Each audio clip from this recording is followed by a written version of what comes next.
Allah itu menyuruh kami menyampaikan amanat kepada yang berhak menerimanya. Dan menyuruh kamu apabila menetapkan hukum di antara manusia supaya kamu menetapkan dengan seadil-adilnya.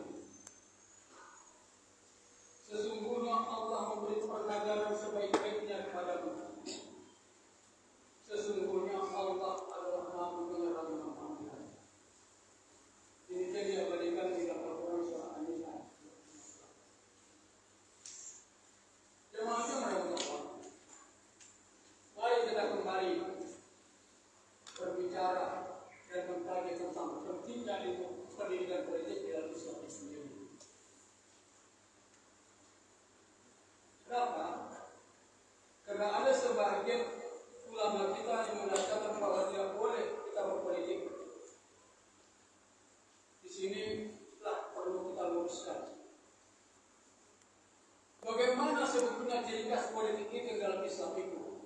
Mana yang boleh, mana yang tidak boleh? Mana yang halal, mana yang subhat, mana yang haram sama sekali?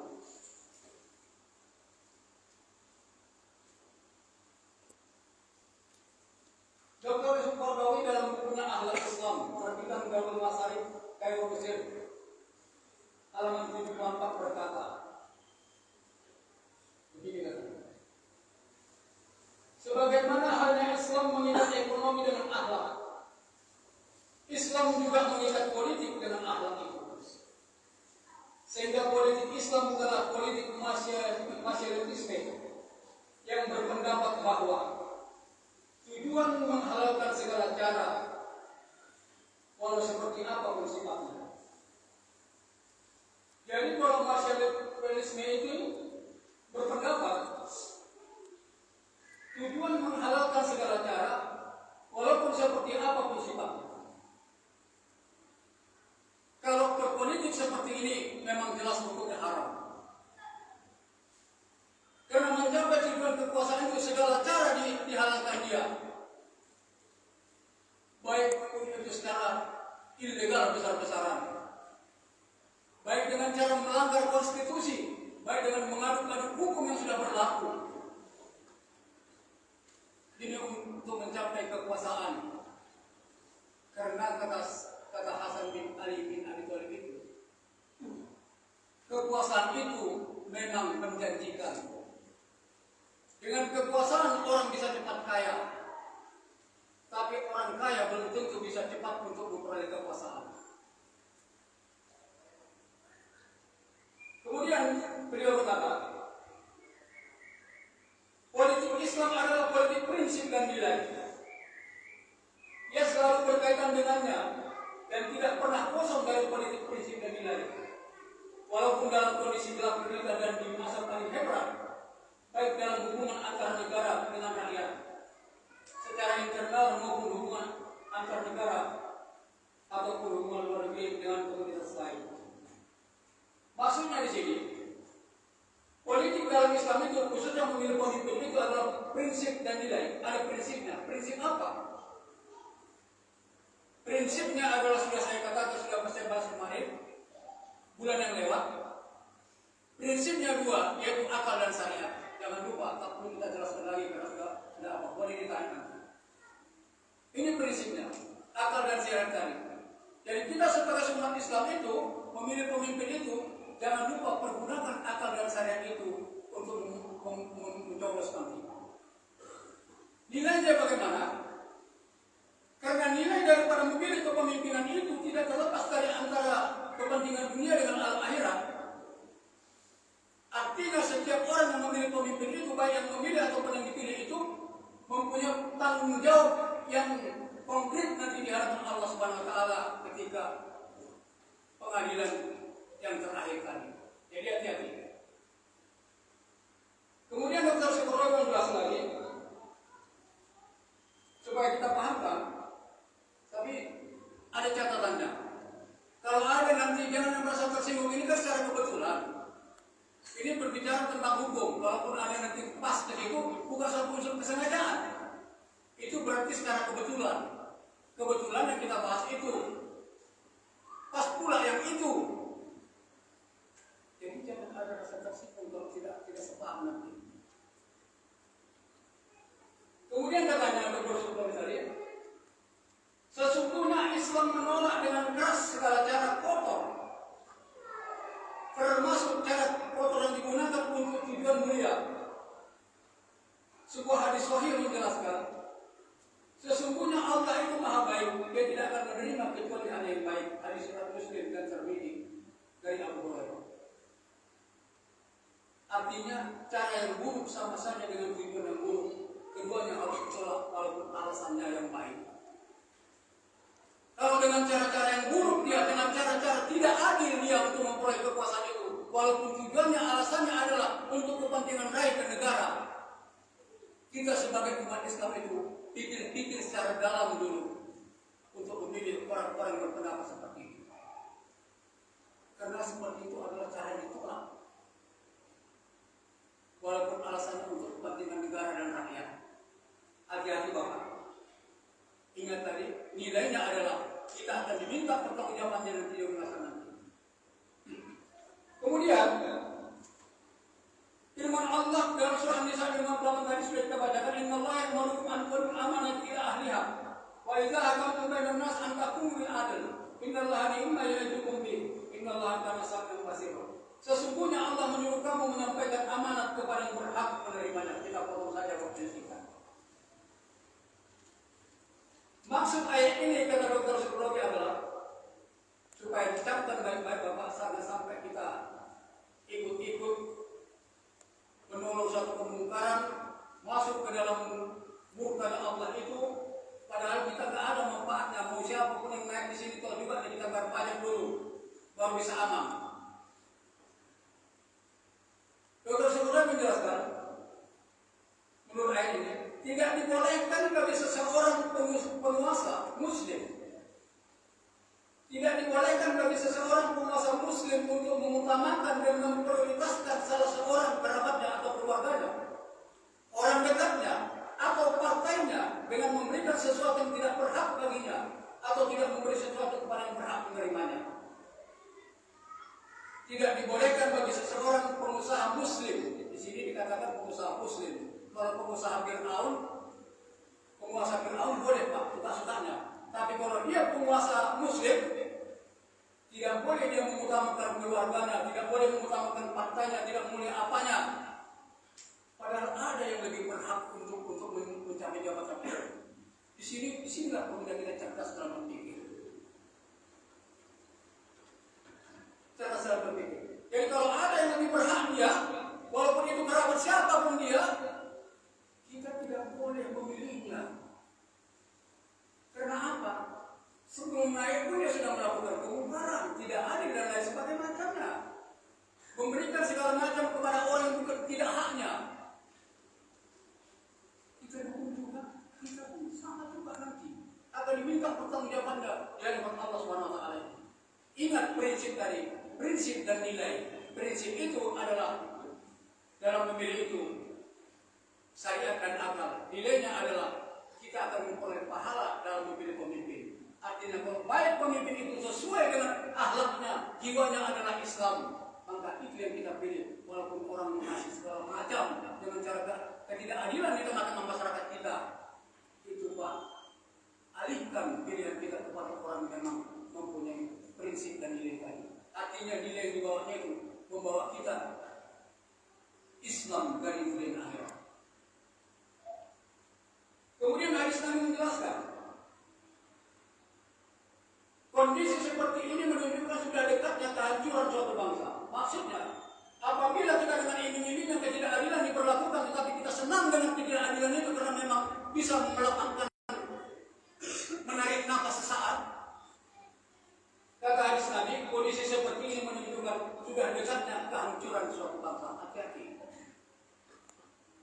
Karena dia memang tidak asli. Dia tidak memberi, dia tidak amanah. Artinya dia ada orang yang lebih mampu daripada dia.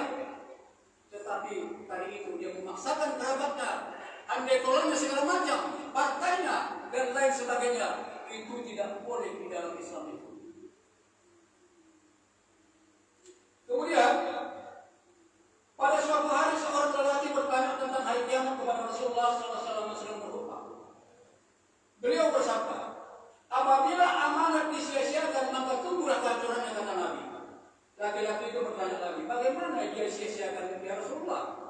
Rasulullah menjawab, apabila suatu urusan diserahkan kepada yang bukan ahlinya, maka tunggulah kehancurannya. Hadis riwayat Al-Bukhari dan Imam Ahmad.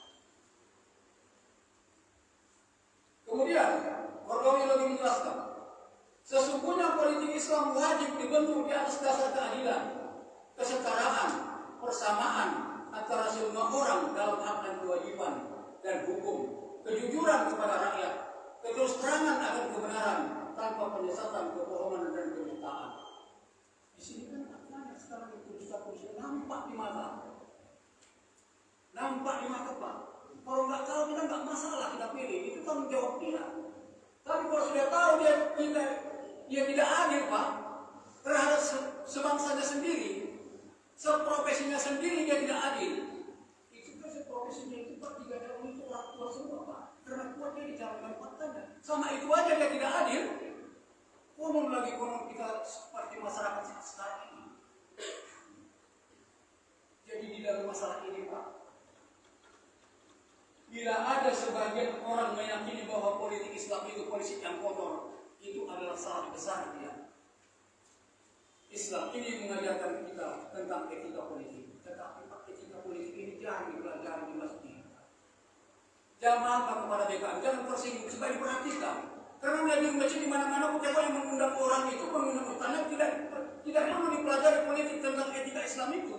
Etika politik Islam yang dipelajari bagaimana cara ibadah, cara sholat, apa segala macam. Tetapi tentang urusan dunia itu dilupakannya. Padahal ada sebuah kewajiban bagi setiap pribadi muslim, mempelajari fikih ibadah dan mempelajari fikih muamalah. Fikih ibadah kurang sempurna kalau tidak dipelajari dengan fikih muamalah. Begitu juga fikih muamalah kurang sempurna dia kalau tidak didukung oleh fikih ibadah tadi. Selanjutnya, Pak, di sini ada hadis qudsi yang dijelaskan. Kata hadis qudsi itu, Allah berfirman dalam satu hadis qudsi, bumi ini aku yang punya, kata Allah. Manusia itu hamba-hambaku. Aku mau bumi ini dan hamba-hambaku itu dikelola, diurus, dididik dan diajak, dimajukan sebaik-baiknya. Untuk itu aku lantik kamu menjadi wakilku, kata Allah, untuk menjalankan roda pemerintahan seperti yang telah aku tunjukkan dalam Al-Quran dan hadis. Jadi mau tidak mau sebagai seorang muslim itu dari akal dan syariat itu menjadi pedomannya sesuai dengan Al-Quran dan hadis. Jadi siapa kira-kira yang cocok kita pilih? Kita ambil seorang pendapat ulama besar, Imam Al-Farabi menjelaskan, pemimpin yang Islam yang wajib dipilih oleh umat Islam adalah yang pertama, cinta pendidikan dan suka mengajar. Tidak rakus diri dan sombong. Tampan, gagah dan perkasa. Juhud, dia tidak rakus dunia. Berani, berjiwa besar, cinta kejujuran dan benci kebohongan. Cinta keadilan dan kejujuran. Tinggi IQ-nya. Baik pemahamannya. Berjiwa Islam. Berjiwa Islam ini yang perlu, Pak. Terkadang, Pak, orang agama lain itu ada jiwa Islam dalam dirinya. Pimpinan agama Islam itu ada jiwa Islam dalam dirinya. Tetapi sebaliknya, pemimpin yang Muslim tadi, mengaku beragama Islam tadi, belum tentu ada jiwa-jiwa Islam di dalam dirinya. Tetapi jiwa apa? Jiwa yang bukan Islam dalam dirinya. Contohnya saja, Pak. Di antara 5 pemimpin dunia, Pak, 4 agama lain, pemimpin besar dunia itu, rela dia tidak digaji, Pak, gajinya disumbangkan kepada rakyatnya. Itu baru betul. Cuma 1 pemimpin yang beragama Islam yang melakukan seperti itu, yaitu mantan Presiden Iran, Ahmadinejad. Dia rela tidak menerima gajinya, diberikan seluruhnya kepada rakyatnya, disumbangkannya segala sumbangan-sumbangan bagi pada sedekahnya, disumbangkannya semua kepada rakyatnya. Itu baru betul pemimpin yang berjuang untuk rakyat. Yang kebanyakan kalau ada seorang muslim yang mengatakan berjuang untuk rakyat, tapi dia tadi tidak berjiwa Islam di dalam dirinya, Pak. Itu adalah suatu kemungkaran yang sangat buruk sekali. Oleh karena itu, Pak, bukan yang mengatakan 40 tahun hidup di bawah pemimpin yang zalim. Itu jauh lebih baik daripada hidup satu malam tidak berpemimpin. Kemudian Pak, di sini saya sudah meneliti di beberapa kitab-kitab besar. Antara lain Pak, Imam Al-Mawardi sudah kita jelaskan, Imam Al-Ghazali, Imam Ibnu Arabi, tokoh sufi itu, Imam Ibnu Taimiyah, ahli fundamentalis dan demokrat, Ibnu Khaldun, Ibnu Maskawi, Profesor Dr. Muhammad As-Salafi, Profesor Dr. Yusuf Qaradawi, dan tinggal seorang ulama besar bangsa Indonesia, Profesor Dr. Muhammad Quraisy. Mereka berkata, tidak boleh kita memilih pemimpin yang suka bohong dan tidak adil. Tidak boleh kita memilih pemimpin yang suka bohong dan tidak adil. Ini mungkin Pak, terserah kepada kita lah, sudah kita jelaskan tadi ciri-ciri umat Islam itu. Mana di antara nomor 1, nomor 2, nomor 3 ini yang layak kita pilih tadi? Menurut Imam Al-Qarawi, seorang imam besar Pak, tidak pernah dia mengaku dirinya ustaz, padahal dia orang ahli fikih, ahli siasat, ahli perbintangan, ahli kedokteran, banyak keahliannya Pak. Beda dengan kita sekarang. Baru sedikit aja ilmu sudah mengaku ustaz segala macam, dia selalu dia ustaz sakit hati. Kemarin sampai ke kamar mandi pun dia tunjukkan sifat keustahannya. Itu adalah suatu kemirisan. Jadi imam-imam besar seperti ini Pak adalah suri tauladan di hadapan kita itu. Sebagai saran bagi kita Pak semua, janganlah sampai kita nanti ada yang golput, sudah saya jelaskan tadi. Karena itu mempunyai tanggung jawab tersendiri di hadapan Allah Subhanahu wa taala. Karena wajib sebagai seorang muslim itu memilih pemimpin, karena diberikannya kesempatan untuk kita dalam memilih pemimpin itu. Yang kedua sarannya, pilihlah pemimpin-pemimpin yang berjiwa Islam, mencintai orang Islam, mencintai orang yang bukan Islam, dan diakui oleh orang yang bukan Islam itu bahwa dia memang cinta pemimpin Islam ini kepada orang yang bukan Islam. Itu baru adil Pak. Kalau pemimpin Islam itu hanya mencintai orang Islamnya, itu kurang adil Pak, tidak adil, itu bertentangan dengan ajaran Islam itu Pak. Kalau hanya misalnya seorang pemimpin menjanjikan kepada pesantren akan dibantu semua, bagaimana dengan umat-umat yang lain di Indonesia ini? Sama-sama makhluk Tuhan Pak, sama-sama umat Tuhan Pak, sama-sama memperoleh kita paham dari Allah Subhanahu wa taala. Pemimpin seperti ini Pak, pemimpin tidak adil, tidak layak dipilih oleh seorang Islam menjabat sebagai pemimpin di negeri yang mayoritasnya Islam. Barakallahu fiikum.